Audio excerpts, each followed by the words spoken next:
Welcome to rSlash Offmychest, where OP sends her uncle to prison for 9 years. Our next Reddit post is from Pale Pompathy. My husband has a 4-year-old daughter with a girl who's 16 years younger and was also our neighbor. This woman lived with her grandma and they were barely making it. Her grandmother was taking care of an old lady who died, and she passed on the 3-room luxurious apartment to her, but they could barely afford to pay the bills. I knew the granddaughter had a crush on my husband, but I talked to him about my concerns and he said that it was nothing, that he ignores it, and if she crosses the line, he'll tell her. Me and my husband do well, financially speaking. My husband buys a lot of old, deteriorated buildings and then sells them after fixing them. This young woman, who was 24 at the time, said that historical buildings are her passion, and he took her plenty of times with him to visit the buildings. She became pregnant. We never asked who the father is, but we both agreed to help her with money. They eventually moved away and sold the flat. They moved 3 years ago. I got a phone call last week from the grandma who was crying when she heard my voice and told me the little girl is actually my husband's daughter. They moved somewhere else because my husband actually acted like a father during his rare visits, and when the girl started to talk, they were afraid that she would call him daddy. The old woman told me that her granddaughter is feeling extremely guilty because I helped her the most, but couldn't call me because she's afraid of me. I went to her workplace, and when she saw me, she ran away into the back. She works in a restaurant. All that money that I gave her for a year, she accepted it, even though my husband was also giving her about 1,500 euros per month without my knowledge, just for the child. I confronted my husband about it yesterday after he returned from his daily jogging, and he didn't deny it. He said they had an affair and the child is his. He did the paternity test. He apologized. I feel so lost, hurt, betrayed. I've always compared myself to that young woman.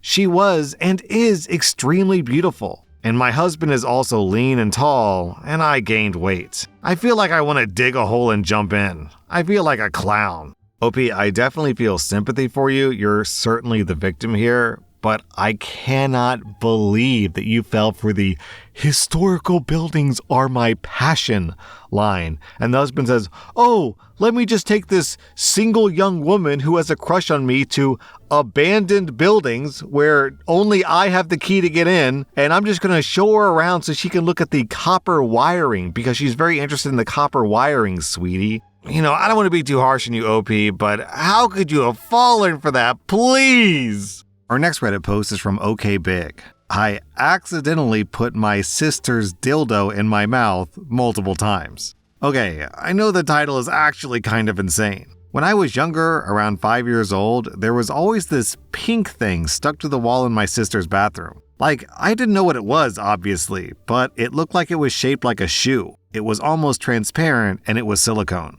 I used to think that it was one of my dollhouse toys or slime that was just stuck in the shape of a shoe. I vividly remember putting it in my mouth and biting it with my teeth almost every day, and chasing my brothers with it while slapping them across the face while my sister was gone. My brothers were around the same age as me, so they didn't know this, and our parents were out working most of the time during that time period. I didn't know why she always hid it in the bathroom cabinet, but whenever she left for work, I would take it out and start playing with it like it was a doll or something. I only just found out what it actually was because me and my friends were online shopping and we accidentally went to the adult toys page. We were laughing about it, obviously, until I saw that same pink shoe thing. And then it hit me. Oh my God. Down in the comments, we have this story from Uniquely Eris. Well, to be fair, when I was about 7, we did a walkthrough of a home that my grandparents bought, and it was nasty inside. I picked up what I thought was a balloon and almost put it to my lips.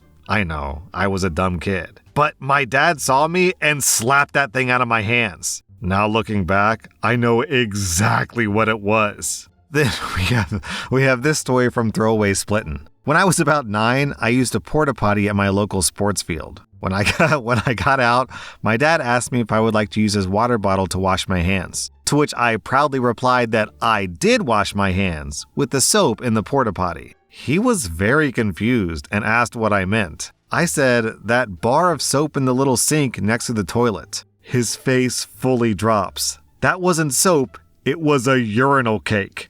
Our next Reddit post is from Married to My Best Friend. I married my same gender best friend, even though we're both straight. My wife/best friend Annie is self-employed/works freelance, and as a result has struggled getting steady health insurance in the past. 4 years ago, she had a health scare, and because I had a somewhat decent insurance through my job, we said, screw it, and got married. Thankfully, the health scare was just a scare, and we're both healthy. 3 years ago, we said, screw it again, and decided to buy an apartment together. It's small and lame, but there's no way that we could afford anything on our own, so it's not something to really complain about. We have separate rooms, and we still sort of casually date other people, but we talked it over and decided to commit to being married. We love each other, we live together, and we're happy, so does it really matter that we're not gay? We haven't decided if we're having children yet, but we have decided that if we are, we're having them together, not with a man.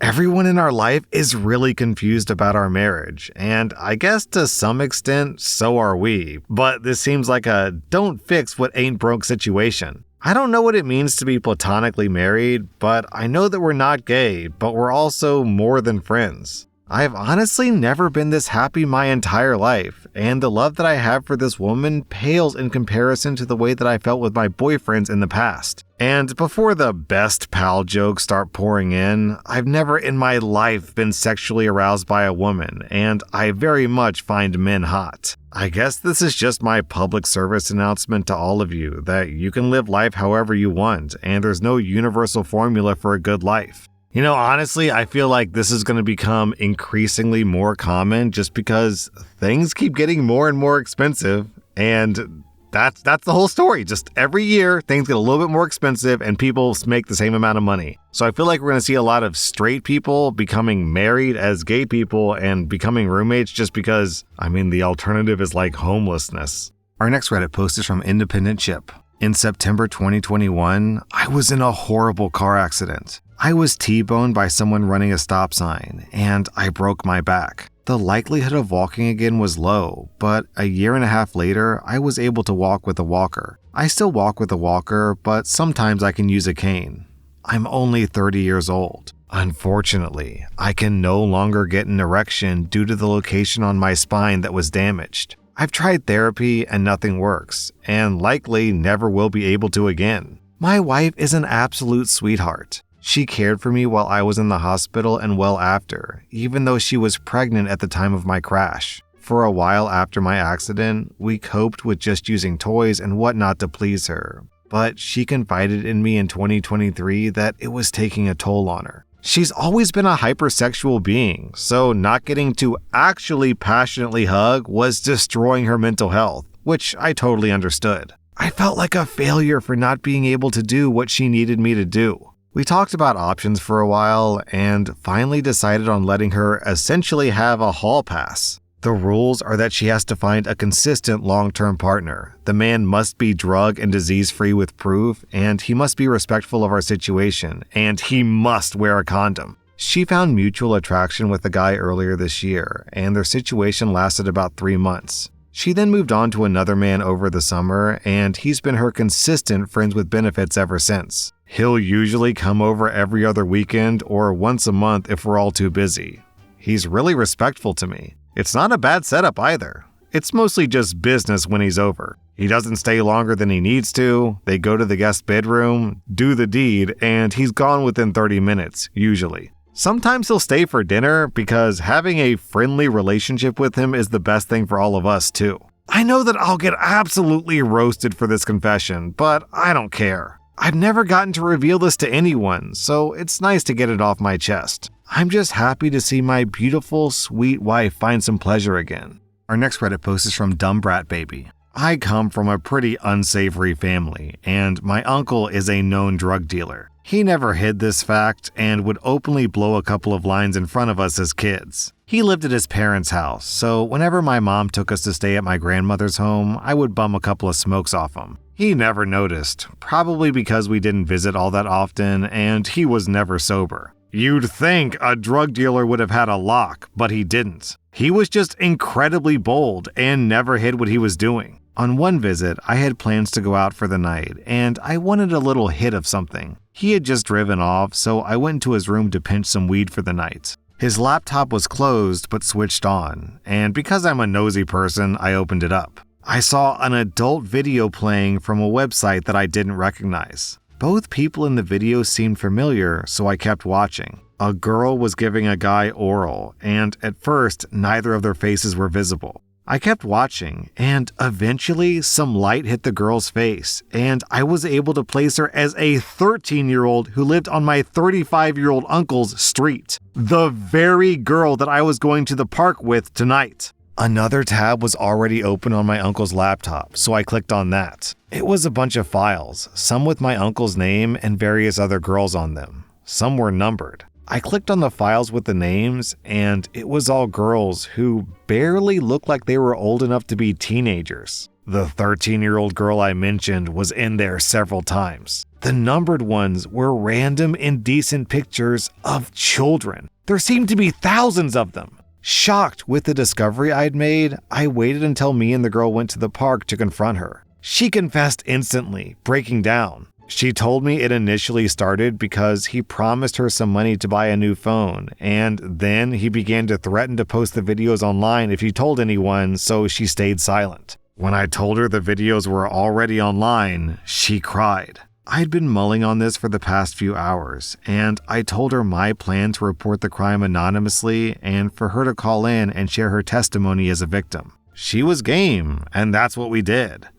We told nobody. The police raided his home and found the laptop containing over 200,000 videos and pictures of indecent children, as well as 1 ounce of cocaine, 5 grams of acid, printouts of exposed children, and an AK-47. The girl called in with her testimony, and along with my statement, my uncle was arrested with a sentence of 9 years. He was let out after 6 years for good behavior and is now free. He got married to a woman from our home country who has no idea about the monster she married. He now scams the government for benefits, faking having anxiety to get PIP and claims universal credit. He also still sells weed on the side. The 13-year-old girl was placed into witness protection and moved to a different country with her mother. We kept in contact for a few months after that, and she changed her number and we lost contact. I can't blame her for wanting a fresh start. I think of her often.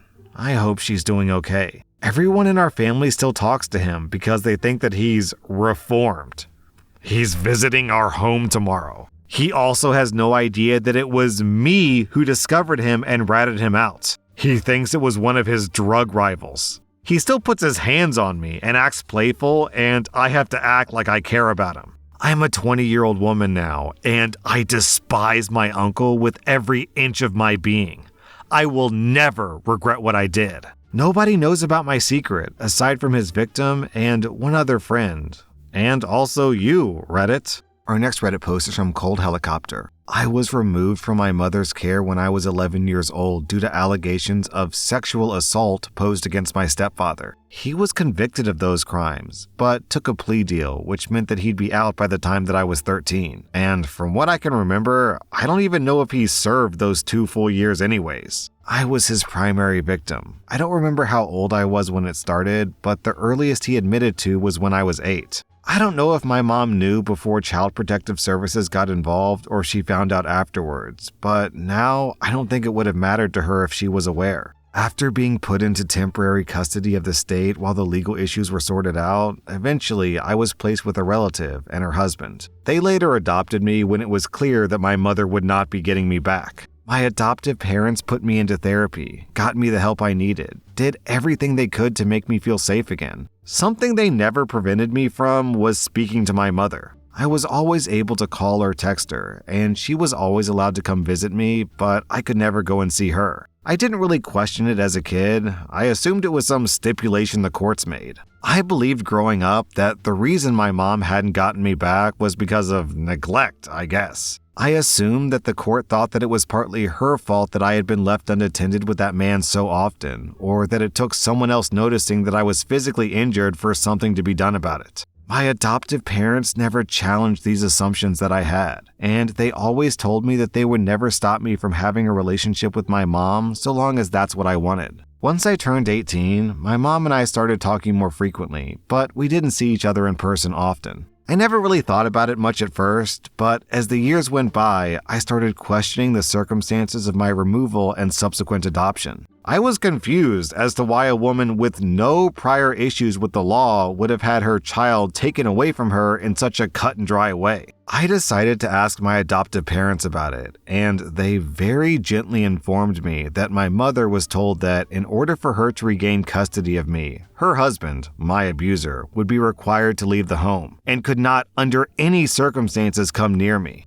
Not only because he was an offender, but because I was the victim. My mother evidently couldn't meet these conditions, so I was adopted by my relatives. When I worked up the courage to ask my mom if it was true, she didn't deny it. She told me she loved him, that he was a good man who made a mistake. The court said that she could have her daughter or she could stay with her husband, so she chose him. She picked him over me. I don't even know what to do with the things I'm feeling now. I feel sick just thinking about it. She's my mother, and she knew what he did. He was convicted of sexually abusing her 11-year-old child, and she refused to leave him. For the past 12 years, she's willingly slept in a bed next to the man that assaulted her daughter. She stayed married to the man who hurt me. My adoptive parents said that they were advised by my therapist to let me figure it out in my own time, as my mother, despite picking that man over me, never made any move to have me near him again. She just wasn't willing to make him leave so that I could be with her. Evidently, the therapist thought that it would be more detrimental in the long run to keep me from communicating with my mother entirely. None of that makes me feel better. The past 2 days have felt like a nightmare. I don't understand how she could stay with them. I don't understand why she chose a monster over her child. I'm trying to understand why my adoptive parents didn't tell me, but to be honest, I don't really understand their reasoning either. My mom's been texting me, but I haven't answered. I can't even think about her without feeling nauseous or so angry that I want to cry, or both. My adoptive parents keep checking in on me, but I've only answered the phone for them because I don't want them to drive here out of concern. I really don't even know what to do anymore. That was rSlash Off My Chest, and if you like this content, check out my podcast where I publish the exact same episodes. Also, hit that subscribe button because I put out new Reddit episodes every single day.